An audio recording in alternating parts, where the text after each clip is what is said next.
the maiden maids prayed for sun and then they sacrificed themselves and it's all gloom and doom. Welcome. You're listening to Nuditea, a podcast where Wendy and I get naked with our feelings while drinking tea. I'm Kimberly. And I'm Wendy. And on this podcast, we talk about life, travel, our feelings about movies. This is part 2 of us kind of reviewing and giving our thoughts and feelings on the movies Your Name and Weathering with You by Makato Shinkai. Yes. So we're drinking the same teas, guys. It's literally, we moved like half a foot over each. But we're drinking the same teas as before. Kim's got a peppermint. Mm-hmm. I've got a very diluted Hong Kong milk tea because I refilled. Okay, so we're both drinking diluted tea, but our feelings are not diluted. First, again, another spoiler warning. Yes. If you were listening to the episode before, we're going to be talking about it. I'm not going to go over the synopsis either because either look it up on Wikipedia or just listen to the previous episode. Anyway, continue. In the last episode, we talked about our general feelings for these movies, some of the major plot lines and roles, and some character-related things. So to start this episode off, we're going to talk about our favorite moments from each film.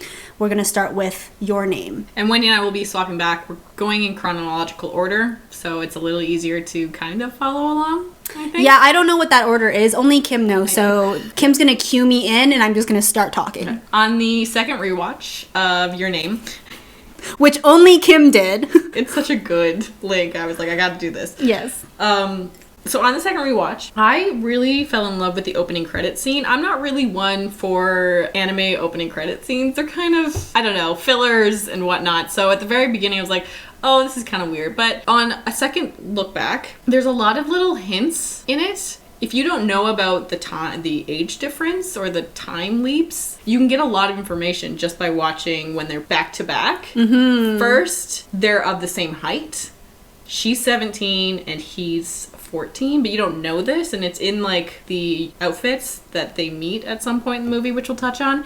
And then the next thing, it like flashes to he's taller because he's 17. She's still 17, but you don't really place that. You think that she's also just grown up, and her hair's short, and the braided cord and the red ribbon appear.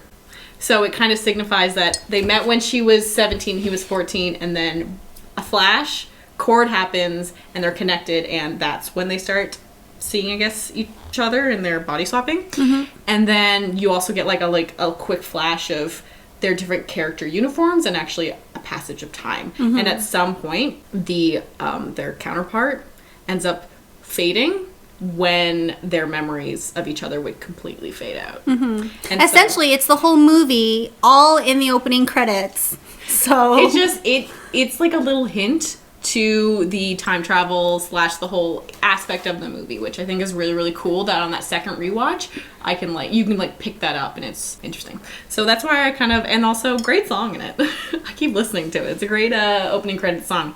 But that's why I liked the opening credit scene. Your next favorite scene is next. What is that? The weave. So in Itomori, where Matsuha is from, she's a part of this lineage of people who are connected to a very historical, mythological past.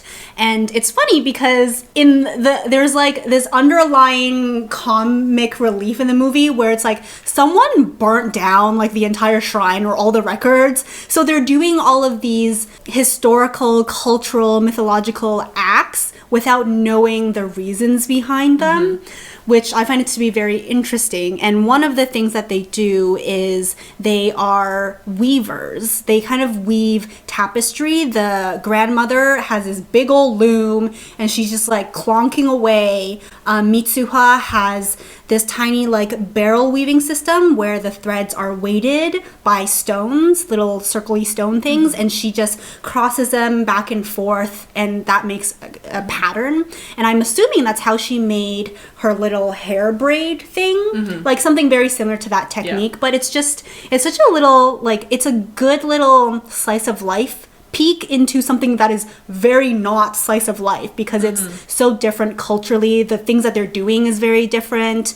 They're talking about the history of it, which is very different. But for them, it's just like, this is their routine and this is what they settle into at night with their grandmother. And it's just the three women of this lineage of powerful women who are capable of crazy things, just doing things that they don't even really understand anymore. So I loved how like strong that scene was in terms of family and history and culture. Yeah.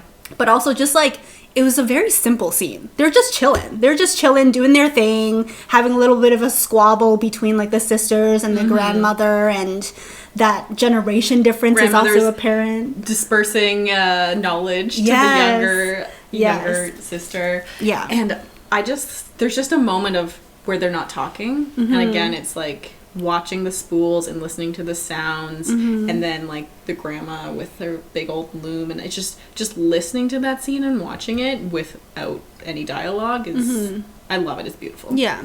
It's so settling for the heart and soul to see that. Yeah. So, super well done. On to you. Super. My next favorite scene was there is a sake ceremony. So, in this temple. Well, they're in the shrine, and the temple is like where they bring the sake, I think. First off, Mitsuha hates doing this ceremony because she gets really like embarrassed, and she's kind of picked on like at school for being many things, like being associated with this shrine, and also her dad's the mayor, and it's just a lot of things are happening in her life that's out of her control, and she's like a teenage girl. She's self-conscious. Yeah. So her and her younger sister have this main role in this ceremony, and I don't know how often this ceremony has to happen. Maybe once a year? Not 100% sure on that. But no answers for that. She's been dreading it. And so, just their outfits and their hairstyles oh my gosh, are just beautiful. And they're so doing this gorgeous. like this routine, like this dance that they have to do, and with the bells. And again, there's music playing in the background. There's not really dialogue that happens very much in this scene, but you can hear the sound of their robes, like kind of swishing and the bells, and it's mesmerizing. And then of course it's also used as an exposition scene a little bit, because her one guy friend is all like, oh, this sake, which is called, I can't remember, but essentially what ends up happening, they unfold this little block box of rice, and they end up eating it. So you eat it, get the amylase in there, and then they're supposed to like basically regurgitate it into a box so that it can later be made into sake, which is for the gods, which they'll present to them.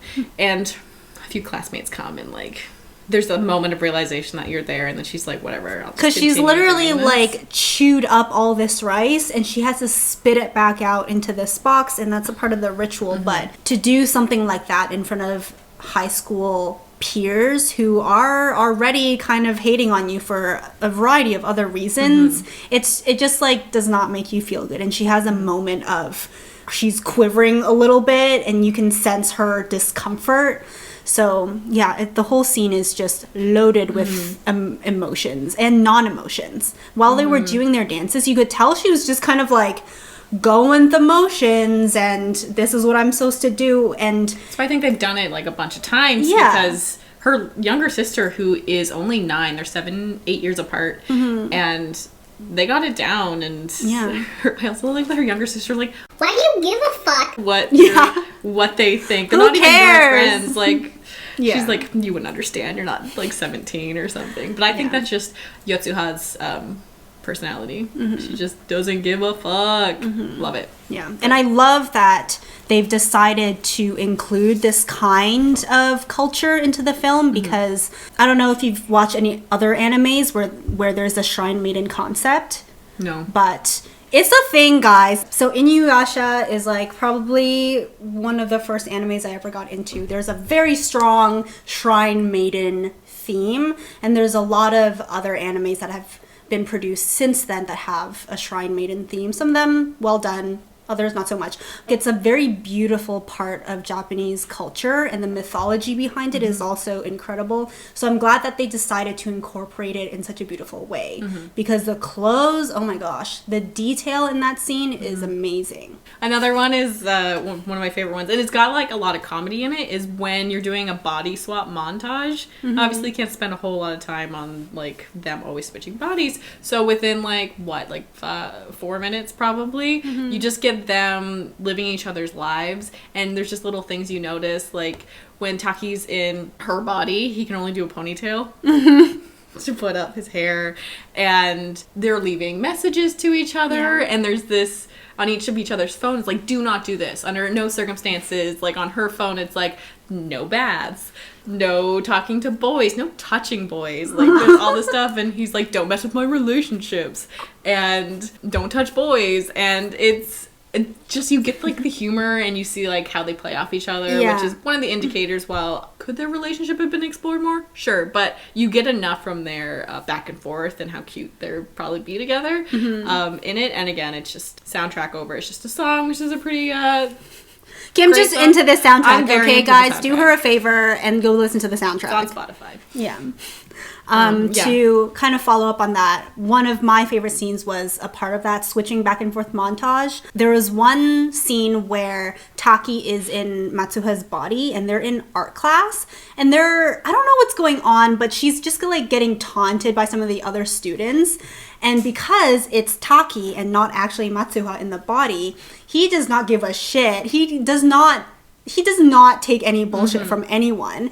And it's just like him in this swept up ponytail, like arms crossed, in this short ass Japanese high schooler skirt. Classic. And she just like kicks this table over and just like does not give any hoots about what anyone thinks about him/her. Can we talk about how shook everyone is? They're talking about it the next day or something. I'm like, calm down. I mean, like, you just don't do that in general. And you don't expect Matsuha. Yeah, especially this girl who's just been a huge pushover her whole life to act in that way. So I love that moment where it's like he's in control of her body and he's making her a stronger character to everyone else. Him being in her body also makes her more popular, and I think a girl's confessing her love to Mitsuha, and also a guy is, when she's in his body, she's kind of furthering this relationship that he's had like a crush on with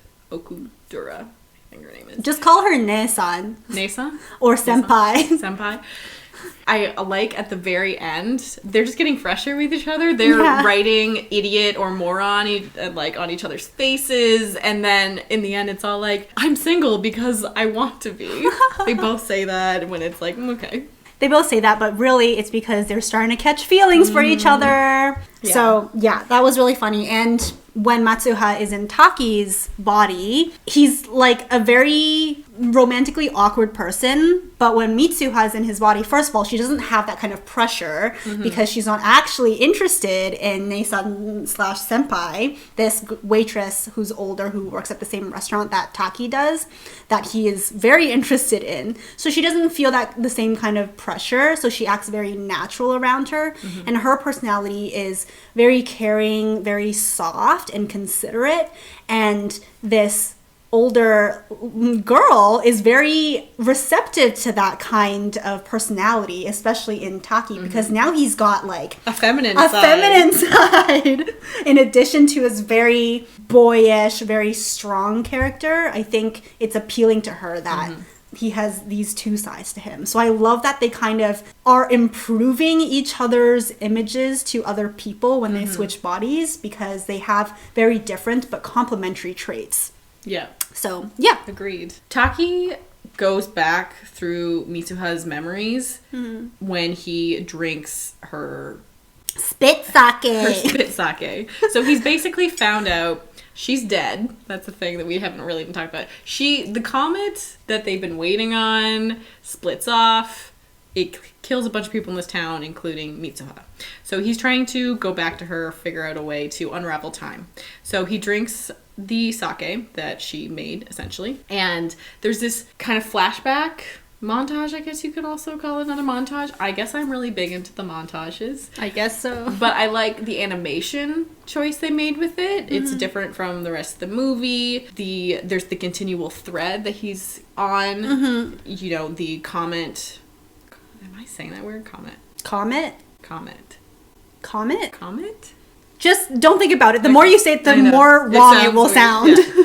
Like, turns into her, like, cell, which mitosis happens, and then she's born. So you get to see, like, her birth, her father actually loving her, and being probably a decent father. And then you also see her becoming a big sister, and then her mom dying, and then her dad being a shit and just piecing out on them. And there's just a lot of emotion tied with it. You can see that Taki's really being affected by it, kind of seeing what she's gone through. And I do like the red string kind of there the whole time. And I do like the animation style, so that's why I liked that, and also the soundtrack. The backing soundtrack was really good. Mitsuha, because there's this weird overlapping timeline, which really did not overlap at all in real life. There's one point where before Mitsuha and her entire village essentially is killed off by this comet, she goes to Tokyo to find Taki because she wants to meet this person that she's been switching bodies with. But because of the weird timeline that is overlap for her, not for him quite yet, he has no idea what's going on. And she spends an entire day in Tokyo just searching, and you can tell she's like exhausted. Her shoes hurt. She doesn't know where to find him. He's not answering his cell phone because he probably doesn't have the same phone number or cell phone at the time. Like, it's not working out for her. And she's just sitting at the subway stop, and they actually meet in the subway train. But of course, at that point, Taki doesn't know who she is. And she's just kind of like, hi, do you remember me? In a very Matsuha way. And he's like, she's not a very forceful character. So obviously, she's really shook by this. It's like, okay, well, what do I do? Cool. Yeah, so like, she's basically like, oh, he doesn't actually know who I am. So it's just like, it's all been in my head, and she doesn't know how to process that. Gomenasai! And then she just like gets off the train. But before she has a chance to like run away, Taki stops her, and you can see he's just like, who are you? Like, what? How do you know me? Because like, she calls him by name, right? So he's just very confused. And then she's being just rushed away by this sea of people. Busy subway in Tokyo. And in that moment, she like whips out her woven hair ribbon cord, thing, hair cord, and like passes it onto him. And that's like their connection. That's the moment where they become linked truly together. And you see that cord, like Taki wears it basically the entire duration of the film. So I thought that was just a very like whoa moment for me, because I was like, oh, in his past, her future / I don't really know anymore, her present, they actually had this connection that allowed for all of these other things to happen.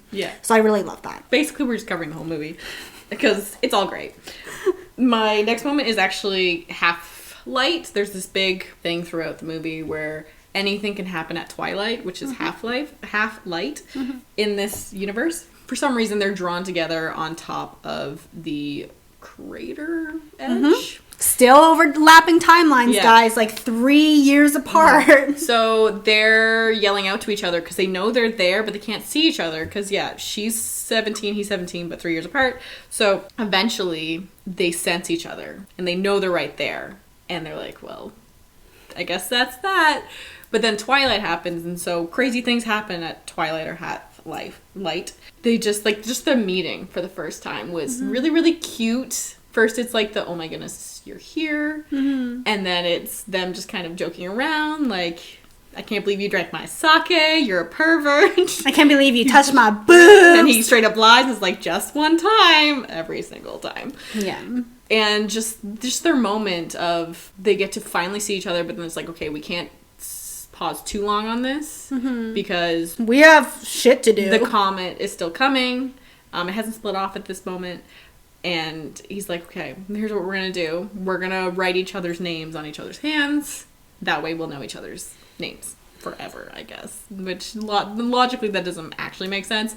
But So that happens, and again, the soundtrack at this moment, when she goes to write her name on his hand, and it just cuts off, and you see that marker drop, and Taki is fucking devastated. Like, he's so shocked, he has no idea what happened, and I'll leave you to talk about the rest of the scene, because I'm also a big fan of, like, this moment. So essentially, they get to a point where they've seen each other at Half-Light, and I think that kind of breaks the spell of their connection a little bit, because they've essentially accomplished everything they need to do, and from then on it's kind of up to themselves to really accomplish the rest of what they need to do. So in a way, like, they don't really need each other anymore at that moment. So then their memory starts to fade, and they have, for Taki, it's almost like he's literally in the middle of getting this name down. Matsuha disappears because Half-Light is over, so she didn't get a chance to finish writing it down. He just has this mark on his hand, and he wants to go and finish it so he can remember. But the amount of time it takes for him to, like, pick up this Sharpie and try to start writing, it's already gone for him. So it's like super rapid memory loss, and he just doesn't know how to handle it. For Matsuha, it takes a little bit longer. I think it takes for her to, like, get down from that crater. So it gets to a point where she's just like, Taki, I will never forget you. And then she forgets him because she's, like, got all this other stuff going on that she needs to do, and also because that's a part of the magic. What's supposed to happen, basically. Yeah, that's a part of the magic. Their link has been essentially severed at that moment because she's got to do what she's got to do. He's done his, like, part in all of this, so they're no longer connected. It's so fast-paced because you need Matsuha to go do these things that are very crucial for everyone's health and safety, but you also really need them to retain their memories. But it's just like, no, like, go do your, like, PSA announcement, but, like, you need to remember, and, like, what, it's on your hand. It's literally on your hand, but then it's not on your hand. So it was a very, like, it, like, gets your blood coursing. Yeah. Because it's, like, coming to the climax of the movie. You don't know what's going on. There's just memory loss everywhere. People are trying to, like, skirt around like rabbits. It's crazy. It's just crazy. So I just loved the commotion of those scenes. Within that, the one moment that, like, really just kind of, like, pokes at my heart and really hurts is when he's like, who are you, what is your name? And he's, like, crying and he yells it out, and, like, there's this camera movement where he just spins around and he's just, like, so lost, and that hurts. And then when you're like, okay, he wrote his name on her hand, she's running, trying to get to her dad to actually, like, do something about evacuating because he's being a dick.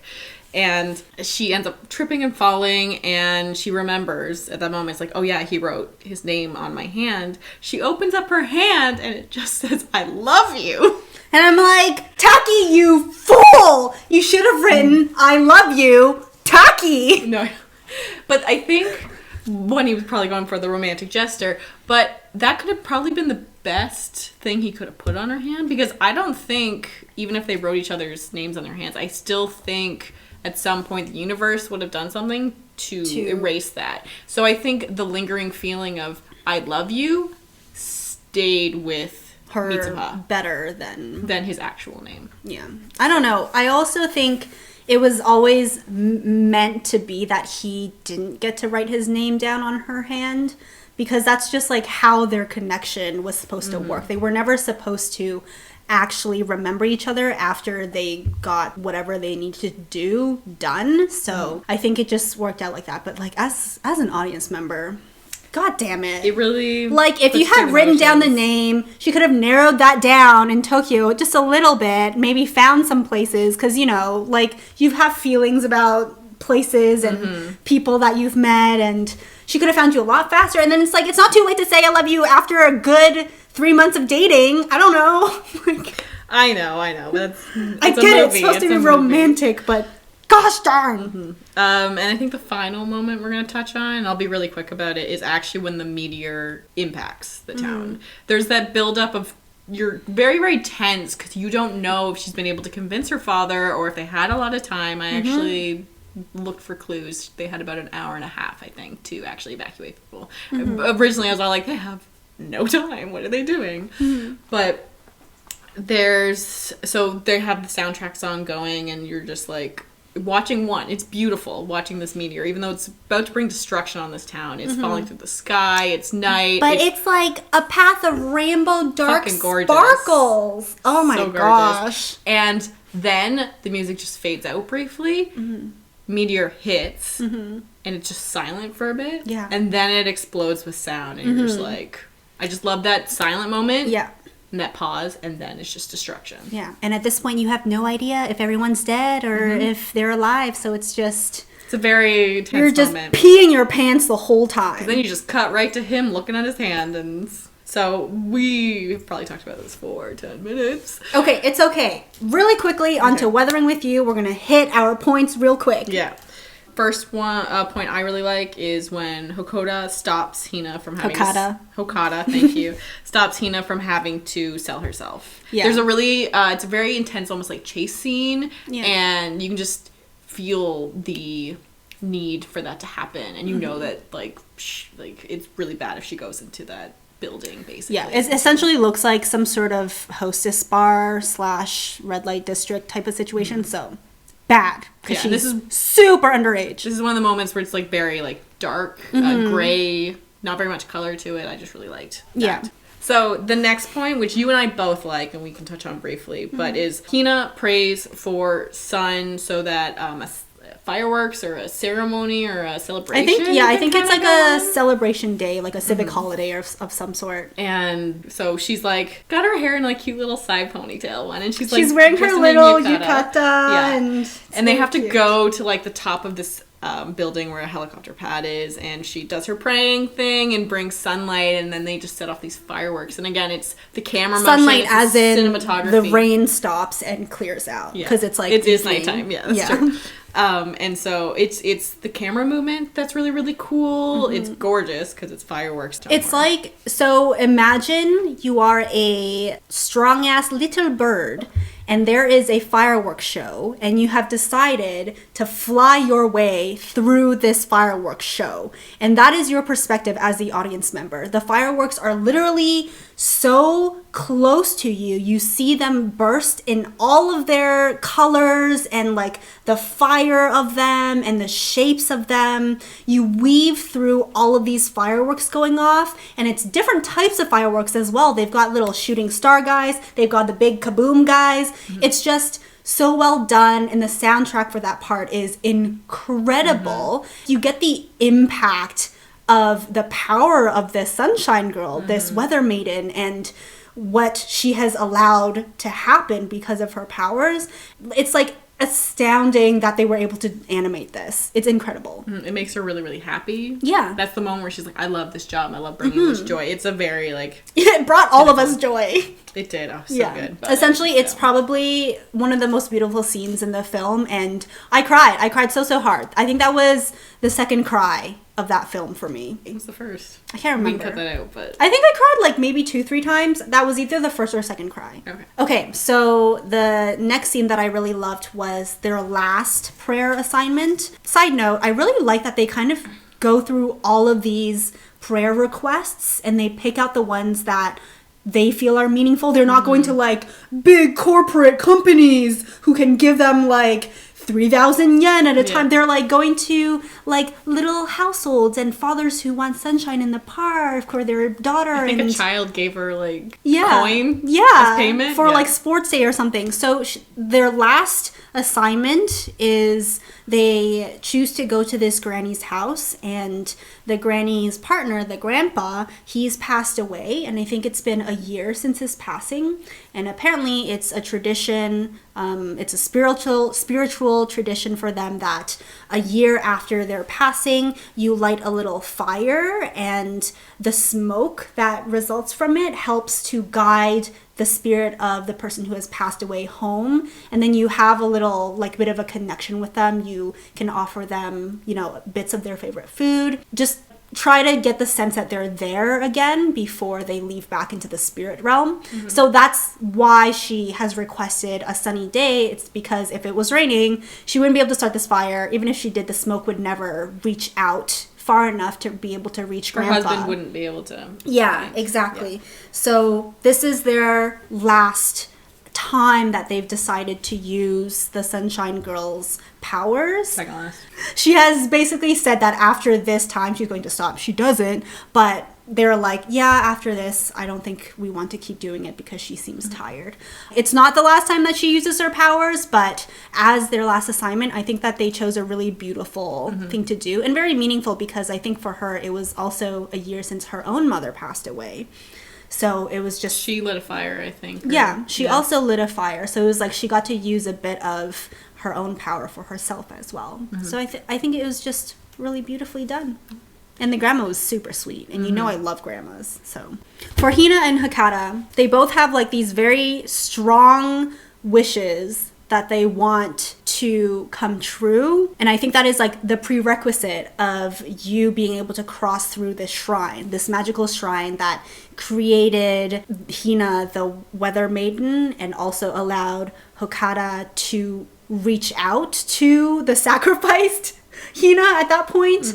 The feeling you get from the sounds, the music, the lighting, like the atmosphere of that weird beaten up little shrine at the top of a building, all of those things coming together when they cross through the shrine with their wishes, it feels like something big is happening when really they're just walking through a gate.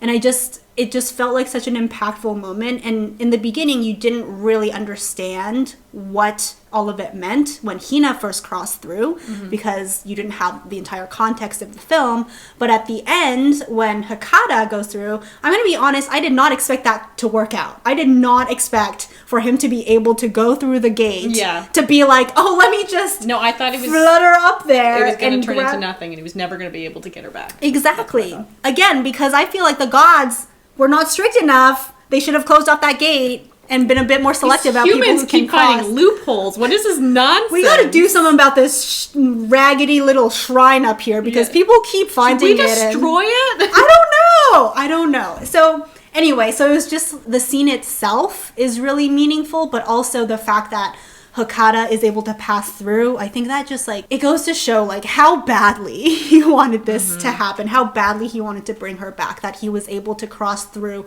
a literal god shrine. And like the implications of it, it's like, what does it mean for him to be able to cross through? Because Hina crossed through and she became a weather maiden, which kind of sucked for her. Yeah. Like, is he now a weather boy?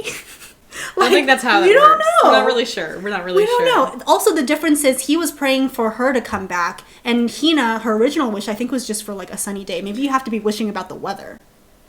Which is also just like, come on, gods. Like, make some rules. Just any rules. Hina really didn't, like, aim very high. He's like, bring her back. And she's all like, I want sunshine because my mom's about to die. And I'm like, don't let her die. Like, interesting prayer. Who knows? But I also like that it's like a frozen moment. Yeah. Just time seems to stop just for that split second. Yeah. Obviously, when the rain rises, like, you're like, oh shit. I think they also do like a bit of slow motion animation where it's like and the sound matches. Step that goes through, the rain, the flowers that are there. Everything just slows down and stops, and it makes you feel things. Yeah.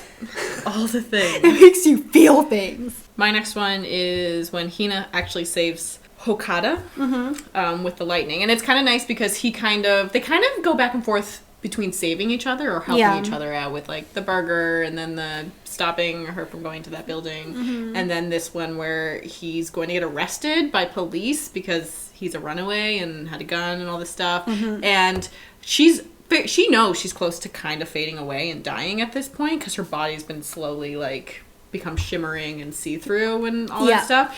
And no, she just like straight up does a prayer, and you think it's going to bring sunshine. She brings fucking lightning. It's just a really cool visual scene, and just like the impact of she knows she's probably very close to death, and just like her sacrifice and her choices. And stuff like and that. at that point it's just like, I know that the more I pray, the more I disappear, but fuck it. Like, I need to save this dude. He's an idiot who can't really defend for himself. And it's like the contrast of her wishes. It's like the whole movie, you've seen her wish for sunshine to bring people happiness. In this moment, she wishes for something that's like kind of terrifying. She blows up an entire truck. I don't know if she knows she's wishing for that, or she's just praying for get us out of the situation. Yeah, but like the result of that prayer is a lightning bolt that literally blows up an entire truck. Could have killed someone. Maybe it did. We don't know. Yeah, so it's like actually terrifying because you get to see this duality of her powers, and it's just like this whole time she could have been really messing with people, like really screwing things over for Tokyo. Next one kind of ties into that. Right after that scene, they finally find a hotel. They were being rejected for many reasons, but they finally get this room, and it's a really nice room. It's something they've never really experienced. So there's just a moment where they all get to kind of be children and like discover, like, let's just hang out. There's this huge bathtub. There's this huge bed. There's this huge everything, and they do some karaoke in the room, and they're just having a really fun time. So it's a really sweet time, and you also again get to see Hina and her fading away, because when she goes to take a bath, it's very like light showy in there because her body's like reflecting all this light and stuff like that, and turning into water. I kind of figured it was like she was turning into water because that's kind of what the water looks like throughout. But well, she's I think fading. when the boys were taking a bath, the bathtub had like lights in it. Oh, okay, too. maybe that was it. But Yeah. Yeah. Side note, kind of makes me feel like they went to a love hotel because they probably wouldn't check for a lot of IDs in those establishments, and you know, the lit up bathtub, hot tub situation. Yeah, it just kind of, it feels a little love hotel-y. It feels a little love hotel-y. I don't know why they would let 3 kids in there, but I mean, love hotels probably just like they need to earn money. No, totally. And then like connected with that, it's just the moment that Okada and Hina have where she's like, do you want it to stop raining? And then she shows him, one, since she has no nipples, it's fine that her chest is just kind of bare. She's see-through, so it's no nudity. And just, he's like, no, I don't want you to do that anymore. But she has decided that she's going to do that for him and like her brother, I think, in a way. And like, for like everyone. For humanity or Tokyo. It's a very heartfelt moment. And again, like cool colors, the whole like what's happening to her. Yeah, so she fades away in everyone's dream. And the fact that like everyone has like the same dream about like, oh, this is because of the Sunshine Girl. It's, yeah, it's rough. My last one is related to Nagisa, or Nagi, Hina's younger brother, who's like the most hilarious but also sweetest little playboy comedic relief character in this film. Essentially, you see him earlier in the film, and he's got these like girls around him who are just like fawning and swooning over him. And at one point, after they get caught by the police, he's under like detention. Obviously, he's like a child, so it's not like he's locked up in a prison or anything. He's just under supervision by this other policewoman. And you can, in the scene, you can just see the policewoman's notes, and it's just like all these other young girls have come to visit him. And there's one moment where essentially Nagi makes an escape plan where he has one of his exes come to visit him. She's wearing a freaking wig, and then as soon as like another girl who's also visiting him draws out the policewoman to like go to the bathroom or something, they switch clothes. Nagi puts like just slaps on this wig and just walks out of there to go help Hokada try to like find his sister. And it's just the most hilarious thing because they're so, in that moment they're like mini adults. Because the girls like maybe 10, 11, 12. Like I don't even know what they might be 8? like 9. Like who knows? For all we know, they're tiny. They're tiny. But like the moment where she's just like taking off the wig and starts to like they're about to switch clothes, she's like, I can't believe you would call your ex in for something like this. And it's just like, it's such like a tense moment because there's so many other things going on. But in that moment, you're just like, hardy dar dar, this is hilarious. So that was one of my favorite, I guess, comedic relief scenes. And then the final one is just kind of near the end of the movie. He wants to bring her back. And so he's just going to run to the shrine that Wendy talked about. And the chase scene, he escapes from the police. The police seem incompetent, honestly. A little bit. They're trying. I guess they're trying. They're trying. And he's running through just the streets, and then the niece of the other guy. Anyway, she like helps him like hop on this like back of my scooter, and we'll get through this. And just like the chasing that happens, and when he's finally like having to just run. First of all, they do a pretty good job. While like we all know anime characters can run forever, they don't exhaust. I have found in both these movies, you do see like a slowing of their pace, and they do get more and more tired. And so even though they've already gone faster and harder and longer than humanly possible, they're still like, you see them get scuffed up and they're slowing down and they fatigue. And so he's like running along the train tracks, and he falls for a bit. Anyway, he gets there, and when he finally like prays to get up there, I think it's gorgeous. It's emotionally impactful because he basically is like, don't sacrifice yourself. It's not worth it. I would rather see 100 billion something. Like, I would rather never see the blue sky than not ever see you, basically. And it was just, again, the soundtrack really adds to it. And they're like floating upside down. It's just a very visually cool thing, and it's just emotionally like the apex of the climax of the whole movie. And it's just really, really hits who cares if the weather is crazy? And then she prays for herself. See, this whole time she's been like so giving, and then she ends up being like, okay, I'm gonna be selfish this one time, and then she prays for herself. And it's, it's wonderful. Their character design, I have found frustrating. What's frustrating about animation, or Japanese anime in particular, is you don't know what age their characters are at, because everyone looks like they could just be the same 17. age. But in Your Name, they do a very good job of separating, like, you can tell there's time. Obviously, he gets taller. Taki doesn't change as much, but she definitely, like, just from going from 17 to 25, her face, I think, looks a little less round, slimmer. Yeah. It's her hairstyle. It's, like, the clothes she's wearing, true. But I was like, bravo for actually like aging your characters up properly and making them look their actual age. In anime, there's 2 ages. You're 17 or you're 85. Everyone in between, you're 17. So, side note, Easter eggs for the connection between these 2 movies, which have been floating around online. I'm not going to spill those beans, because if you haven't figured it out, watch the movies or look it up if you're interested. So I think that was a super cool detail as well. Some other things that we wanted to talk about that I think we won't have time for. 3-part episode. Could you imagine? Oh my goodness. No, I think people are probably just like sick and tired of us basically telling them the 2 movies back to back all together mixed up. Maybe we should have separated it out, like, here's one movie, here's the second one. No, I think we did a great job. Okay. I'm just going to say we did a great job. But I wanted to touch upon, like, portrayal of female characters in here, and I thought they were pretty good, because I have pretty low standards for how females are portrayed in Japanese anime, I'm not going to lie. So, just, there's a lot I wanted to talk about on that, but we won't. And then I had lingering questions from basically Your Name. Don't we all, though? Basically, you just have to watch this movie and maybe, like, text us or something, because everyone who's listening to this probably knows us. And we can just chat about the lingering questions that we have, because there are so many. Give me more context. You can't just tell me some dude up and burned down the shrine and now you have no clue. Like, come on. There's got to be, you have to give me something. Yeah, I think with the time travel in particular, you don't want to explain time travel too much. Yeah. Because I actually usually hate time travel. It's not even really time travel. It's just like... No, it's not. The soul It's switching. unraveling time in a way, which kind of restarts the timeline in her so she can save. But what I like about this is not like, oh, but things were destined to happen were always going to happen, which I hate about time travel movies. Yeah. This one felt like, no, she died.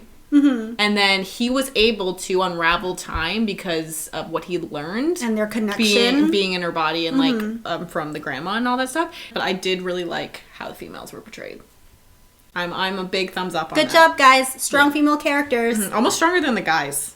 Oh, yeah. For sure. Especially in Mothering with You. Yeah, I would say like... we won't get into it here. I love how we're like, we won't touch on it, but we're going to touch on it right now. Yeah, we won't touch on it. We said we wouldn't. Okay. Essentially, we really enjoyed the portrayal of strong female or they're all different. Growing they're all female different. characters. They're not just all like the same. Yeah. That's what I like. Exactly. Okay.